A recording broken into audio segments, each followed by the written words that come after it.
बाप बेटे की कहानी। राजू एक कॉलेज में छात्र था। उसने एक डीलर के शोरूम में एक सुंदर स्पोर्ट कार देखी थी और वे लंबे समय से अपने लिए एक ऐसी ही कार चाहता था। राजू जानता था कि उसके माता पिता इसे खरीदने के लिए सक्षम है, इसीलिए उन्होंने बताया कि उसे वो कार ग्रेजुएशन कंप्लीट होने पर गिफ्ट के रूप में। देखते ही देखते वो दिन भी आ गया और पिता जेम्स को अपने निजी कार्यालय में बुलाया। उन्होंने उसे कहा कि मुझे तुम्हारे जैसे अच्छे बेटे पर बहुत गर्व है। उन्होंने उसे बताया कि वह उससे कितना प्यार करता है और उसे एक प्यारा रैपर से लिपटा हुआ उपहार दिया। राजू उस छोटे से गिफ्ट के डब्बे को देख निराशा महसूस करने लगा, लेकिन वह जानने के लिए उत्सुक था कि ऐसा क्या था उस बॉक्स में। इसीलिए उसने बॉक्स तुरंत खोला और उसके एक लाल कपड़े से लिपटी श्रीमद् भागवत गीता देखी। राजू अपने पिता से बोलते हैं, आप इतने अमीर हैं और आप मुझे केवल एक गीता दे रहे हैं। काफ़ी गुस्से से अपने पिता पर वो चिल्लाया और अपनी नाराज़गी और गुस्से के वश में आकर नायाब देखा न ताव तुरंत घर छोड़ दिया। काफ़ी साल बीत गए। राजू अब एक सफल व्यवसायी बन गया था। वह अपने जीवन में खुश था। उसकी शादी हो चुकी थी और उसके 2 बच्चे थे। उनका परिवार एक सुंदर घर में रहता था।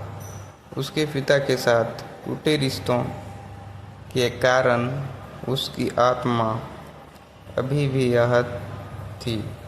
राजू अपने पिता का घर छोड़ने के बाद कभी उनसे नहीं मिला था। राजू को उस दिन के बाद अपने पिता को ना मिलने का पछतावा हमेशा रहने वाला था, क्योंकि एक दिन उस एक पत्र पर मिला जिसमें उसके पिता के निधन की खबर थी और साथ ही वो बताया गया था कि उन्होंने अपने जीवन भर की पूंजी वसीयतनामा के अनुसार अब राजू के नाम कर गए थे। अपने पिता की सारी संपत्ति विरासत में मिली।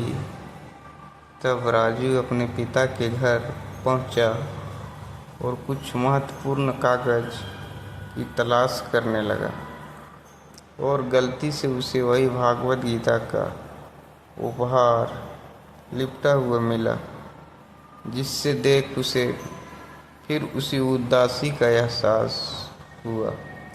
राजू ने फिर उस गीता को उसने अच्छे से देखा तो उस पर अपने पिता की हैंडराइटिंग में कुछ लिखा। उसने उस पर लिखा था कि मैं खुद को बेचकर भी हर सपना पूरा करूँगा तेरा, बस तू सपने से ज़रा बड़ा देखना। वो बोल रहा, बाप नहीं, जिंदगी का पहला दोस्त।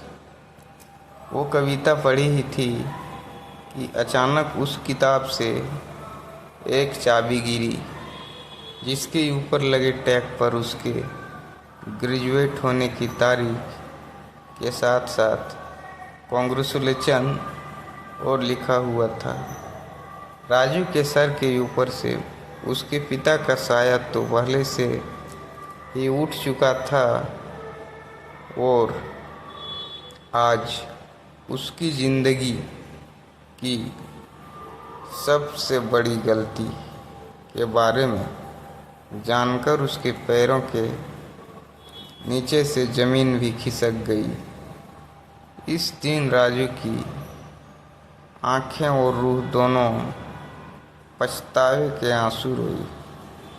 दोस्तों, ये कहानी कैसा लगा हमें कमेंट बॉक्स में ज़रूर बताना। मैं आपका दोस्त रंजित पंडित दिल से आपको शुक्रिया अदा करता हूँ और परमात्मा से प्रार्थना करता हूँ आप सभी को लंबी उम्र दे परमात्मा। और मेरी बातें अच्छी लगा तो मेरा चैनल सब्सक्राइब करें। धन्यवाद।